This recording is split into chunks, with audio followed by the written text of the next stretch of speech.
औज़ुबिल्लाहि बिस्मिल्लाहिर्रहमानिर्रहीम। अस्सलाम वालेकुम। मैं लियाकत अली मेकन और आप देख रहे हैं बॉक्स एंड लियाकत चैनल को। यूट्यूब पे सर्च करें बॉक्स एंड लियाकत और चैनल को सब्सक्राइब करें।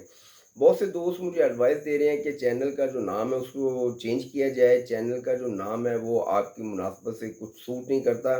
खैर, नाम तो नाम होता है, मुझे इस बात की समझ नहीं आई, लेकिन मैं ये बिल्कुल गौर व फिक्र कर रहा हूँ कि अगर चैनल का नाम बदलना ही मकसूद है तो इसका नाम मैं इंशाल्लाह अनकरीब बदल दूंगा।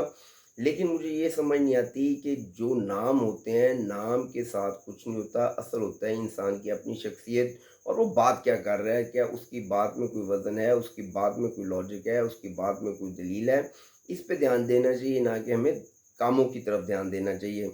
मैं आज बात करने वाला हूँ अनवारुल्लाह काकड़ साहब, जो कि इस वक़्त पाकिस्तान के वज़ीर-ए-आज़म को उन्होंने हलफ़ उठा लिया है 14 अगस्त को, और पहले ही दिन उन्होंने इंसाफ का बोलबाला जो कायम कर दिया है। उन्होंने किसी भी एक शख्स को टारगेट नहीं किया।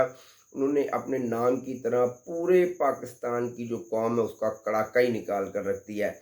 काकड़ साहब ने किसी एक बंदे को टारगेट करके उसका कड़ाका नहीं निकाला, बल्कि पूरी 25 करोड़ की जो आवाम है उसका कड़ाका निकाला। और पेट्रोल का एक बेहतरीन तोहफ़ा जो है हमें दिया, और उसे हम कबूल फरमाते हैं, क्योंकि हमारे पास इसके अलावा कोई दूसरा चारा भी नहीं है।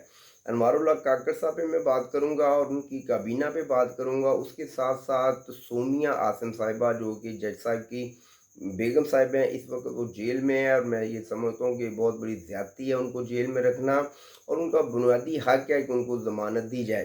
क्योंकि ये जो मुलाजिम होते हैं, ये जो छोटे लोग होते हैं, इनकी इस मुल्क में जितनी अहमियत है वो मैं भी जानता हूँ, आप भी जानते हैं। तो जो बात हाईलाइट हो जाती है उसके लिए हम बहुत ज़्यादा आवाज़ उठाते हैं, लेकिन जो दर हकीकत असल मुज़ालिम और जुल्म हो रहे होते हैं उस पे हम कभी भी आवाज़ नहीं उठाते। तो मैं सोनिया आसिम साहब की ज़मानत के लिए क्यों कह रहा हूँ, इसकी एक बुनियादी वजह है, और ये मैं प्रोग्राम के एंड पे आपसे बात करूँगा, और आप मेरी बात से इत्तेफाक करेंगे कि बिल्कुल सोनिया आसिम साहब के लिए जो मैं आवाज़ उठा रहा हूँ वो उनका हक है, और उनका बुनियादी हक है, और उनको मिलना भी चाहिए। लेकिन सबसे पहले अनवारुल्लाह काकड़ साहब ने जो कौम का कड़ाका निकाला है, कौम को जो पेट्रोल का तोहफ़ा दिया है, कौम को मुबारक हो। और कौम को जब पिछली दफ़ा 20 रुपए का इजाफ़ा जब मियाँ शहबाज शरीफ साहब करके गए थे, तो कौम के लिए खुशखबरी थी कि पाकिस्तान की जितनी भी ट्रांसपोर्ट थी उन्होंने किरायों में इजाफ़ा नहीं किया था। लेकिन अब मुझे लगता है कि काकड़ साहब के आने के साथ साथ ट्रांसपोर्ट भी कौम के कड़ाके निकालेगी, और अनकरीब एक बड़ा जो है वो किरायों में इजाफ़ा करेगी, जिसमें पाकिस्तान पीआईए, जो कि पाकिस्तान के बहुत कामयाब इदारा है, देखिए उसको जब एक बुनियादी हक हासिल है कि वो अपने अफसरान को टिकटें जारी कर सकता है, अपने जो मुलाजमीन हैं उनको टिकटें जारी कर सकता है, और बोनस पे बोनस दे सकता है, तो इसी तरह हर एक इदारे का भी एक बुनियादी हक है। मैं आहिस्ता आहिस्ता सोनिया आसिम साहब की तरफ जाऊँगा। और निगरान वज़ीर-ए-आज़म साहब की जो काबीना है उसमें बड़े ही बेहतरीन और शानदार नाम सुनने को मिल रहे हैं मुझे, और मुझे उम्मीद है कि इन नामों पर इत्तेफाक किया जाएगा। वज़ारत ख़ज़ाना के लिए जिनका नाम लिया जा रहा है, हबीब बैंक के जो चेयरमैन है अलाना साहब, उन्होंने शायद अपनी दोहरी शोहरियत का ज़िक्र किया है कि मेरे पास दोहरी शहरियत है। अगर इस पर आप मुनासिब समझते हैं तो मैं काम कर सकता हूँ, क्योंकि हफीज़ शेख साहब की बहुत ज़्यादा मुखालफत की गई है मुस्लिम लीग नून की तरफ। इसकी वजह क्या है? इसका तो खैर बुनियादी जो अपना सवाल है ये तो उन्हीं से किया जा सकता है कि आखिर हफीज़ शेख के इतना खिलाफ मुस्लिम लीग नवाज़ क्यों है, और क्यों उनको वज़ीर ख़ज़ाना बनने से रोका जा रहा है।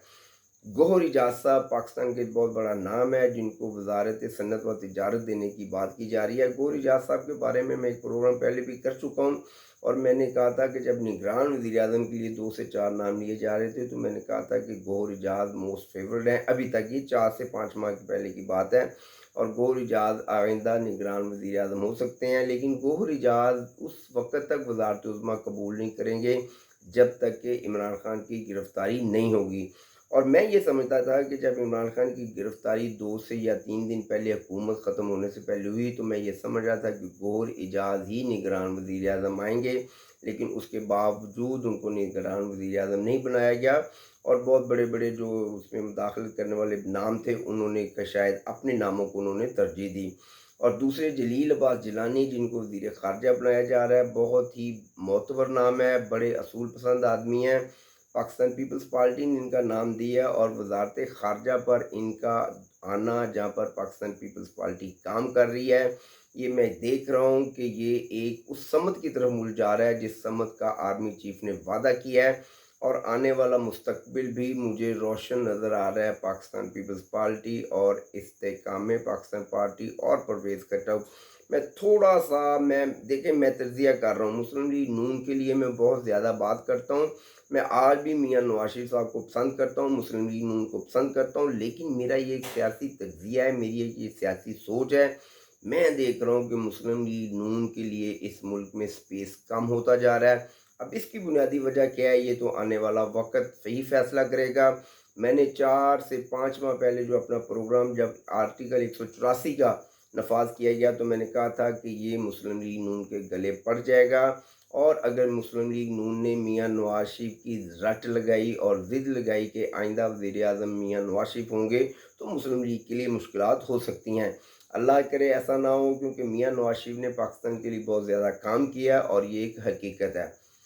سومیہ آسم، دیکھیں سومیہ آسم صاحبہ جو ہیں ان کا ایک بنیادی حق ہے، جب پاکستان کے ہر ادارے کا ایک اپنا اپنا بنیادی حق ہے تو انصاف کے جو ادارے ہیں ان کا بھی ایک بنیادی حق ہونا چاہیے، اور انصاف کے ادارے کا بنیادی حق یہی ہے کہ وہ جس مرضی کے ساتھ جو مرضی کر لیں، لیکن ان کو انصاف ملنا چاہیے ان کے مطابق۔ جیسے کہ پی آئی اے کے اندر، پی آئی اے پاکستان کا ایک بہت بڑا ادارہ ہے، اس کو تباہ و برباد کرنے میں کہا جاتا ہے کہ جتنے بھی اس کے ملازمین ہیں ان کا بہت زیادہ کردار ہے، بالخصوص کے جو اس کے افسران ہیں۔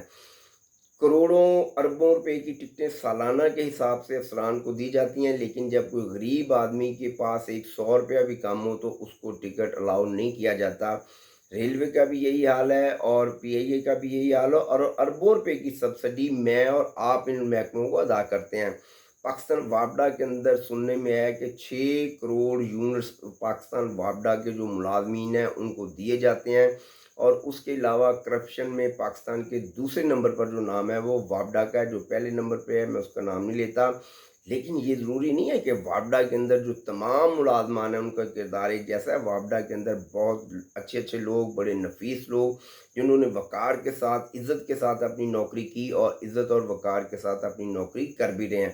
میں کافی ناموں کو ایسے جانتا ہوں جن کو میں ذاتی طور پر جانتا ہوں کہ میں نے کبھی بھی 1 روپے کا ان کو روادار نہیں پایا، لیکن جب آپ کے اپنے، جب دیکھیں ہمارا ایک بل آتا ہے نا تو اس کی صرف 1 دن اوپر ہوتا ہے تو وہ اپنا پلاس اور کٹر لے کر ہمارے گھر پہنچ جاتے ہیں اور اپنا وہ 1500 یونٹ استعمال کر کے آ رہا ہوتا ہے، اپنے ہمسایوں کو اس نے دیا ہوتا ہے، اپنے پیچھے والوں کو ان کو دیا ہوتا ہے، اور ان سے ماہانہ کی بنیاد پر وہ پیسے بھی وصول کر رہا ہوتا ہے۔ اگر جب یہ حال رہے گا تو پھر جو انصاف کے ادارے ہیں وہ بھی اپنا جو راستہ ہے وہ تلاش کریں گے، وہ بھی یہی سمجھیں گے، کیونکہ انصاف کا ترازو ہمارے سامنے ہے، ہم اس کا پلڑا کسی طرف بھی کر سکتے ہیں، رائٹ کر دیں یا لیفٹ کر دیں۔ تو سومیہ آسم صاحبہ سے پہلے بھی ایک جج صاحب کی جو بیوی تھی انہوں نے اسی طرح گھریلو ملازمہ پر تشدد کیا اور بے انتہا تشدد کیا، اور یہ ظلم کی انتہا ہے۔ لیکن اس کے باوجود یہ جو انصاف کے ادارے ہیں، یہ جو انصاف کرنے والے لوگ ہیں، جب ان کے اپنے گروبانوں پر ہاتھ پڑتا ہے تو پھر یہ بہت سے راستے تلاش کرتے ہیں اور بڑی آسانی سے اپنے لیے وہ جھوٹا اور بے بنیاد انصاف لے کر گھروں کو چلے جاتے ہیں، اور وہ معصوم بچے ساری زندگی اسی تحش، اسی اپنا ایک وہ ذہنی جو ان پہ دباؤ ہوتا ہے اس کے ذریعے وہ اپنی زندگی گزارتے ہیں۔ رضوانہ کی 1 پلاسٹک سرجری ہو چکی ہے، 2 پلاسٹک سرجری اور ہیں۔ رضوانہ کے لیے پوری قوم کو آواز اٹھانی چاہیے۔ سومیہ آسم اس وقت جیل میں ہے، اور وہ جو بلوچ صاحبہ تھی، جج صاحب میں ان کو سلام پیش کرتا ہوں، انہوں نے جب ان کی ضمانت ریجیکٹ کی تو انہوں نے کہا میرے لیے یہ بڑا کٹھن معاملہ ہے، کیونکہ میرے کلیگ کی بیگم ہے، بہرحال آپ کی میں اب مزید ضمانت نہیں لے سکتی۔ سومیہ آسم صاحبہ اور ان کے ساتھ